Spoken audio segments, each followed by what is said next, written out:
नमस्कार, स्वागत है आप सभी का संस्कृति एसएससी पर। आज हम बात कर रहे हैं कि स्टैटिक जीके को आप अपने एग्जाम्स के लिए कैसे प्रिपेयर कर सकते हैं। सबसे पहले तो ये कि स्टैटिक जीके खुद एक सब्जेक्ट नहीं है। काफ़ी सारे स्टूडेंट्स के दिमाग में ये चीज़ रहती है कि स्टैटिक जीके एक अलग सा सब्जेक्ट है। आपको याद होगा जब आपने तैयारी करनी शुरू करी तो आपने क्या पढ़ा? जीएस पढ़ा। जीएस में आपने हिस्ट्री पढ़ी, पॉलिटी पढ़ी, ज्योग्राफी पढ़ी, इकोनॉमी पढ़ी और कुछ मिसलेनियस पॉइंट्स भी पढ़े, जैसे कुछ पर्वत की ऊंची चोटियों को पढ़ा या फिर मंदिरों को पढ़ा, गार्डन्स को पढ़ा या फिर आपने कोई अलग मॉन्यूमेंट पढ़ा, झील पढ़ी। आप बोलोगे मैम झील टॉपिक है हमारा ज्योग्राफी का, बट स्टैटिक में भी ये काउंट होता है।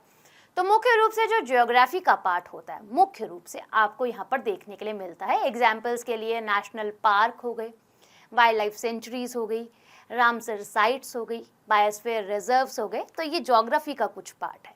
फिर हिस्ट्री का कुछ पार्ट आपको देखने के लिए मिलता है, जैसे कि इतिहास में बहुत सारे किले बनवाए गए, मंदिरों का निर्माण किया गया। ठीक, तो ये पोर्शन जो है वो आप लोगों का हिस्ट्री से ले लिया जाता है।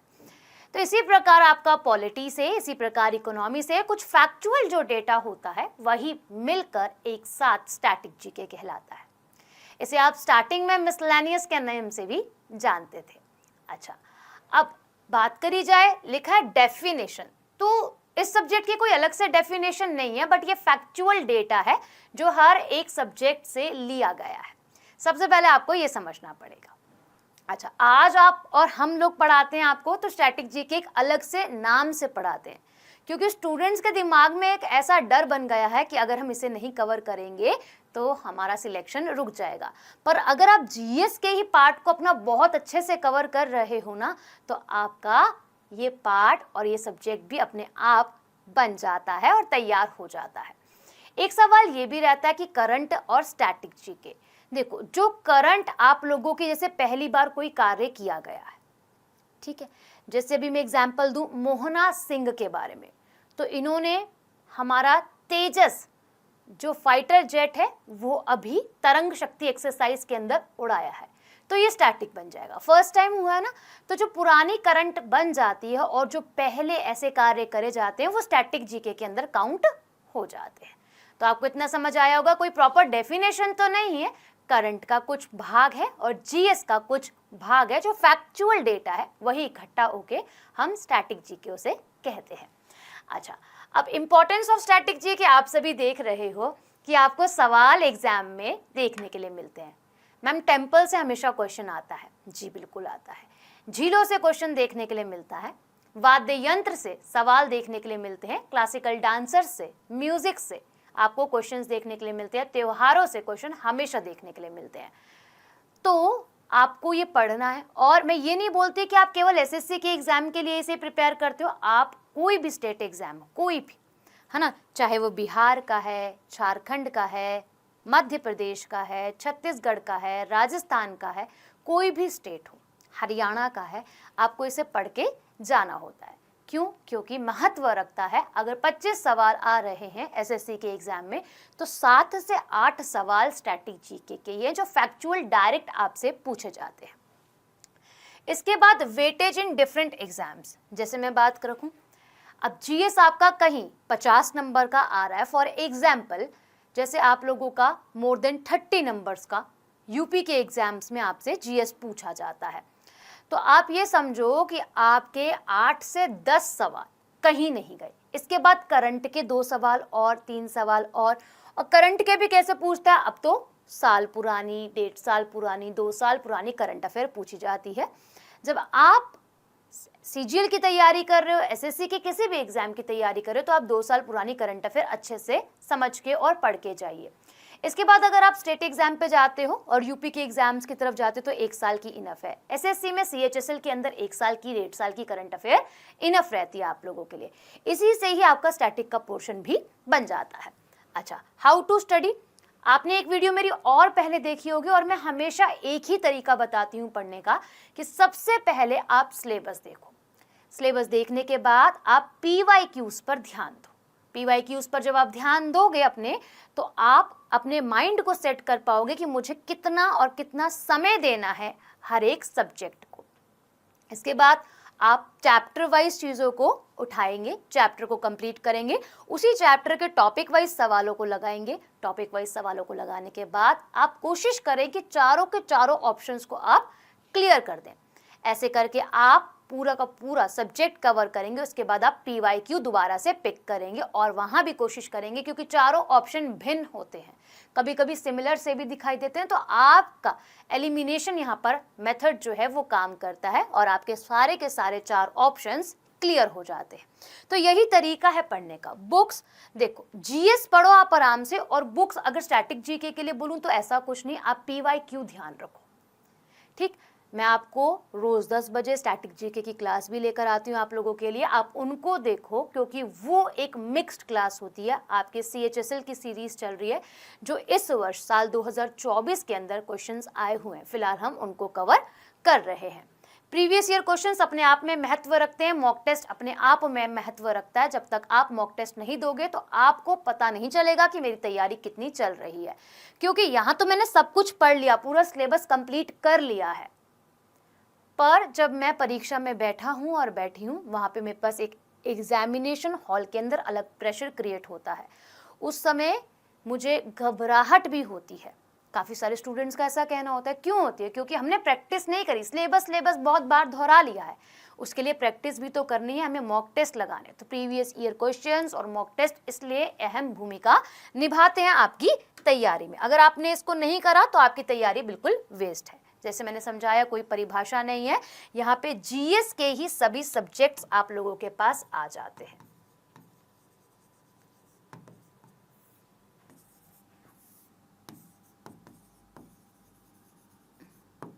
ठीक है, जिसमें आपके पास हिस्ट्री है, पॉलिटी है, इकोनॉमी है, जियोग्राफी है, ये सारी चीज़ें आपको देखने के लिए मिलती है। इसके साथ आपके पास करंट अफेयर्स आ जाता है।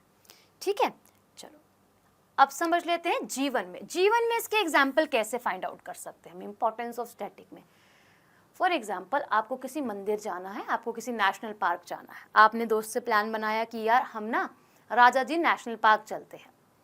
अब वो ढूंढेगा फ़ोन में राजा जी नेशनल पार्क है कहाँ, कौन से स्टेट के अंदर है। आपको पता, आप पूरी हिस्ट्री बता दोगे कि राजा जी नेशनल पार्क आप लोगों का उत्तराखंड के अंदर है। अभी आने वाले समय में इसको बायोस्फीयर रिजर्व भी बनाया जा रहा है, जो हमारे भारत का 19वां बायोस्फीयर रिजर्व बन जाएगा। आप बोलो अपने दोस्त से कि आपको कर्नाटका विजिट करने, और कर्नाटका का एक फेमस राष्ट्रीय उद्यान है अंशी, मुझे वहाँ जाना है। आपका दोस्त फाइंड आउट करेगा कि फेमस किस लिए है, आपको पता होगा, आप पूरी हिस्ट्री निकाल के दे दोगे। ऐसे एग्जाम्पल ने ताजमहल का, लाल किले का, तो आपसे पूछा जाएगा कि ताजमहल में ऐसा क्या खास है, या फिर आपका दोस्त आपसे पूछे तो आप पूरी हिस्ट्री बता सकते हो उसे कि भाई इसको किसने बनवाया था, शाहजहां ने बनवाया था। इसके बाद ये जो वाइट मार्बल है, इसके ऊपर रूबी पर्ल जैसे नक्काशी जो है वो करी हुई थी, अंग्रेज आए थे, उन्होंने लूट लिया था। और उसके बाद यहाँ पे किस किस का मकबरा देखने के लिए मिलता है पूरे आगरा में, उत्तर प्रदेश में है तो आगरा में और कौन कौन सी जगहें हैं आप लोगों के विजिट करने के लिए। तो आपको नॉलेज है भरपूर, आपको सर्च नहीं करना पड़ेगा कि ये कहाँ है कहाँ नहीं है। टेम्पल्स आपसे पूछे जाते हैं, त्यौहार आपसे पूछे जाते हैं। एक होता है ट्रेवल करने वाला पर्सन, जिसे पता होता है कि हाँ यहाँ पे फेमस है, बट वो सर्च करके जाता है ना, कि अगर उज्जैन के बारे में बात की जाए तो वहाँ पर आप लोगों का महाकाल मंदिर है, तो आपको पता है कि वो एक ज्योतिर्लिंग है ना, और एक बहुत पावरफुल ज्योतिर्लिंग है। सामने वाले को नहीं पता, सामने वाले को पता है कि एक टेम्पल है, हो सकता है उसे मालूम हो, बट उसे ज्योतिर्लिंग के बारे में शायद से ना मालूम हो। तो आप क्या रिलेट कर पा रहे हो, अपनी डेली लाइफ को कनेक्ट कर पा रहे हो, इससे आपको बहुत नॉलेज है चीज़ों के बारे में। अच्छा, एकेडमिक्स की अगर हम बात करें, कैसे भाई, आप पढ़ोगे तो आप पेपर दोगे तो आपको सवाल अगर आते हैं, आपने पढ़ रखा, तो बहुत अच्छे से आप चीज़ों को लगा पाओगे। सिलेबस ध्यान में रखना होता है कि हाँ कुछ एक्स्ट्रा ना पढ़ूं, वही पढ़ूं जो पेपर के लिए रेलिवेंट है मेरे पास। अच्छा, कॉम्पिटिटिव एग्जाम्स के अंदर भाई यही आपको देखने के लिए मिलते हैं, ये प्रश्न आपसे पूछे जाते हैं इन्हीं एग्जाम्स के अंदर। इवन आप लोग ये देखोगे, केवल आपका स्टेट एग्जाम तक नहीं, एसएससी के एग्जाम तक नहीं, आप लोगों के जो स्टेट पीसीएस के एग्जाम्स होते हैं वहाँ भी आपसे स्टैटिक डायरेक्ट पुट किया जाता है।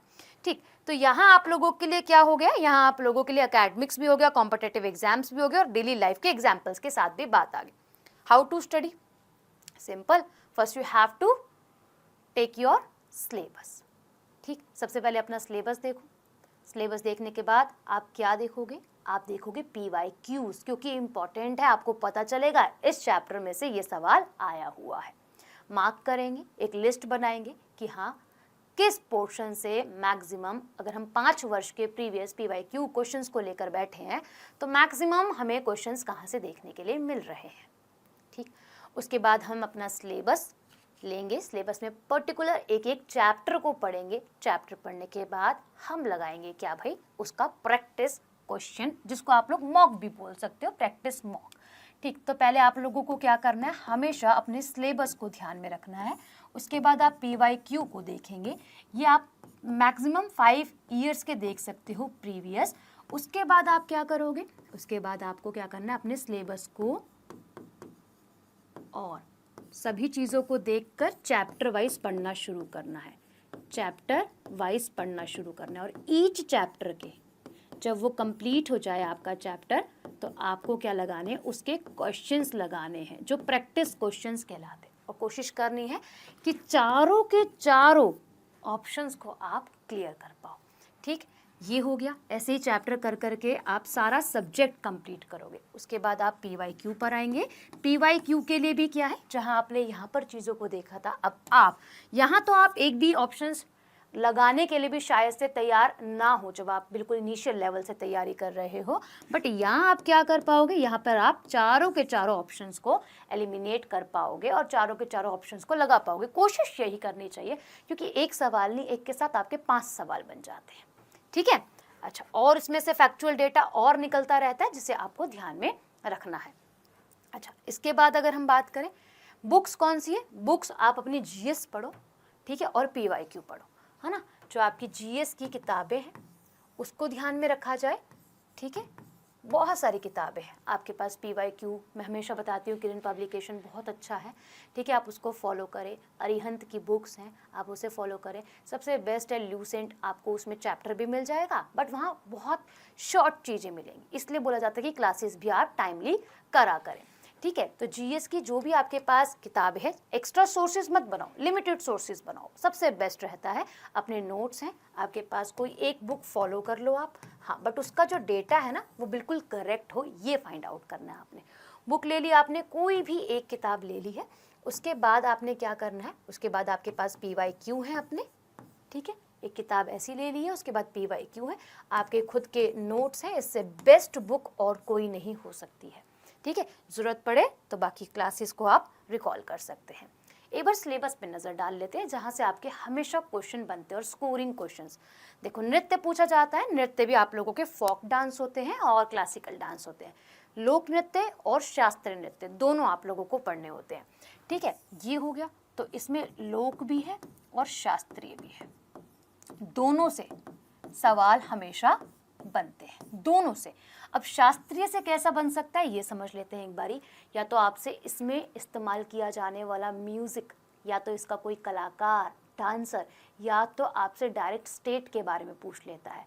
इस प्रकार बनते। लोक नृत्य आपसे पूछता है कि किस त्यौहार के समय पर किया जाता है, जैसे बिहू है, एक हार्वेस्ट फेस्टिवल है और साथ ही डांस है बहुत फेमस। पिछले वर्ष वर्ल्ड रिकॉर्ड भी बनाया था इस डांस ने, है ना। अच्छा, इसके साथ यही इससे जुड़ा हुआ है, सारे कनेक्टेड है, त्योहार मेले एक साथ हैं। गीत भाई आप लोगों के जब नृत्य होगा तो उसमें संगीत का इस्तेमाल किया जाएगा। तो ये वाला जो पोर्शन बनता है ना, यहाँ तक आप लोगों का आर्ट एंड कल्चर का बनता है, आर्ट एंड कल्चर। ठीक है जी। अच्छा, इसके बाद आप लोग देखते हो संगीत वाद्य यंत्र हो गए। 4 प्रकार के वाद्य यंत्र होते हैं, ठोस होता है, सुशीर होता है आप लोगों का, है ना, ताल वाद्य यंत्र होता है, और आप लोगों का सुशीर जो मैंने बोला विंड, जहाँ से हवा आपकी पास होती है। एक तत्व होता है जिसे ताता भी कहते हैं, यानी कि स्ट्रिंग। तो स्ट्रिंग, विंड, हवा वाला, बांसुरी, ठोस आपका, और ताल वाद्य यंत्र। यहाँ से हमेशा सवाल पूछता है, इसके आर्टिस्ट भी आप लोगों से पूछ लिए जाते हैं। ठीक है, इसके बाद संगठन, इंटरनेशनल ऑर्गेनाइजेशन और इंडियन ऑर्गेनाइजेशन, दोनों से सवाल आपसे पूछे जाते हैं। ठीक है, जैसे अभी यूनिसेफ चर्चाओं का विषय बना हुआ है, इसके बाद यूनिसेफ में ब्रांड एम्बेसडर हमारी कौन बनाई गई, करीना कपूर या फिर करीना कपूर खान, जिन्हें आप जानते हो। ठीक है, खेल बहुत सारा होता है गाइस, नेशनल भी और इंटरनेशनल भी, दोनों इवेंट पूछे जाते हैं आप सभी से। जैसे अभी सबसे बड़ी प्रतियोगिता कौन सी है, ओलंपिक है। ठीक है, ओलंपिक जो 4 साल के गैप पर खेली जाती है। इसके बाद आपकी कॉमनवेल्थ है, एशियन गेम्स हैं, फिर इंटरनेशनल लेवल पर आप लोगों की वर्ल्ड चैम्पियनशिप होती है, बॉक्सिंग की अलग, बैडमिंटन की अलग। ठीक है, नेशनल लेवल पर आपको पता है भारत के अंदर अलग अलग प्रतियोगिताएं चलती रहती हैं, स्टेट लेवल पर भी चलती रहती हैं, तो आपसे पूछ लिया जाता है। अच्छा, फिर इसके बाद देखो ये वाला जो पार्ट है ना, आर्ट एंड कल्चर का, चित्रकारी और पोशाक, पेंटिंग एंड जो क्लोथ्स होते हैं, ड्रेसेस होते हैं, ये भी आपके आर्ट एंड कल्चर वाले पार्ट के अंदर आता है। इसके साथ विश्व में प्रथम और भारत में प्रथम जो भी कार्य हुआ हो, अब जो पूछा जाता है वो करंट के पॉइंट ऑफ व्यू से पूछा जाता है कि भाई पहली बार ऐसा कार्य किसी स्टेट के अंदर किया गया, किसी व्यक्ति ने करा है, तो हाँ विश्व के कंपेयर से भी और आपके भारत के कंपेयर से भी पूछ लिया जाता है। इसके बाद प्रसिद्ध व्यक्ति यानी कि फेमस जो पर्सनालिटीज़ हैं, पुरानी भी और नई भी, दोनों आप लोगों से पूछी जाती है, क्योंकि ये सब्जेक्ट तालमेल करके चलता है, करंट से भी इतिहास से भी आपका। ठीक, अच्छा, बुक्स एंड ऑथर, आपसे पुरानी किताबें भी पूछी जाती है, मुगल काल की जो किताबें हैं वे भी, और जो फेमस फ्रीडम फाइटर्स हैं, किसी के द्वारा कोई किताब लिखी गई है वो भी पूछी जाती है, और करंट के हिसाब से भी आपसे पूछी जाती है। जैसे कि फेमस कोई केंद्रीय मंत्री है, उसने किताब को लॉन्च करा या फिर राइट करा, या फिर हमारे प्रधानमंत्री पर ही कोई किताब लिखी है, राष्ट्रपति द्वारा कोई किताब लिखी गई व लॉन्च करी गई है, रक्षा मंत्री द्वारा। तो जो फेमस डिपार्टमेंट्स है ना, यहाँ से हमेशा आपके क्वेश्चन बनते हैं। महत्वपूर्ण दिन, भाई डे एंड डे और थीम्स दोनों पूछा जाता है। विश्व की जीके, जैसे हमने पीछे जाना, भारत और विश्व के प्रथम, ऐसे ही विश्व की जीके आप लोगों के लिए इंपॉर्टेंट बन जाती है। फुल फॉर्म देखो, ऐसा कुछ नहीं है कि इसके अंदर कोई फुल फॉर्म आती है। आप ये कह सकते हो कि जो इकोनॉमी वाला सेक्शन है ना, उसमें से कोई स्कीम वगैरह चलाई गई है, उसका पूर्ण नाम आपसे पूछ लिया जाता है, या फिर कोई बहुत पुरानी आपकी पॉलिसी वगैरह उसके बारे में आपसे पूछ लिया जाता है, या फिर उसका पूर्ण नाम पूछ लिया जाता है। ठीक है, अवार्ड कैसे हो गए मैम, आर्ट के क्षेत्र के भी हो गए अवार्ड, और नॉर्मल जो स्पोर्ट्स के क्षेत्र में दिए जाते हैं अवार्ड्स, वो भी आप लोगों के लिए इंपॉर्टेंट बन जाते हैं। ठीक है, संस्थापक, फाउंडर, आप देखते हो बहुत सारे धर्मों के संस्थापक के बारे में पूछ लिया जाता है, या फिर डांस के बारे में पूछ लिया जाता है, तो फाउंडर हमें याद रखने होते हैं। स्कीम्स, ये भाई बहुत अच्छे से ध्यान में रखनी है, क्योंकि ये इकोनॉमी के पार्ट से आप लोगों से पूछ ली जाती है। ठीक है, स्टेट ने कोई स्कीम चलाई है, वे भी पूछ ली जाती है। मिसलेनियस, जो इसके अलावा बच जाता है ना आप लोगों का, मिसलेनियस में काउंट हो जाता है। ठीक, होप आपको समझ में आया होगा इसका सिलेबस क्या है, इसको किस तरीके से पढ़ना है। ठीक है, कोई अलग से कोई किताब नहीं है, बहुत सारे राइटर्स बन चुके हैं ऐसे किताबों को लेकर। आप सिर्फ और सिर्फ अपने जीएस वाले पोर्शन को क्लियर करें, साथ ही आप इन क्वेश्चंस को देखें, PYQ को देखें, आप बहुत अच्छे से इन चीज़ों को क्लियर कर पाओगे। मिलते हैं आप सभी से नेक्स्ट वीडियो में।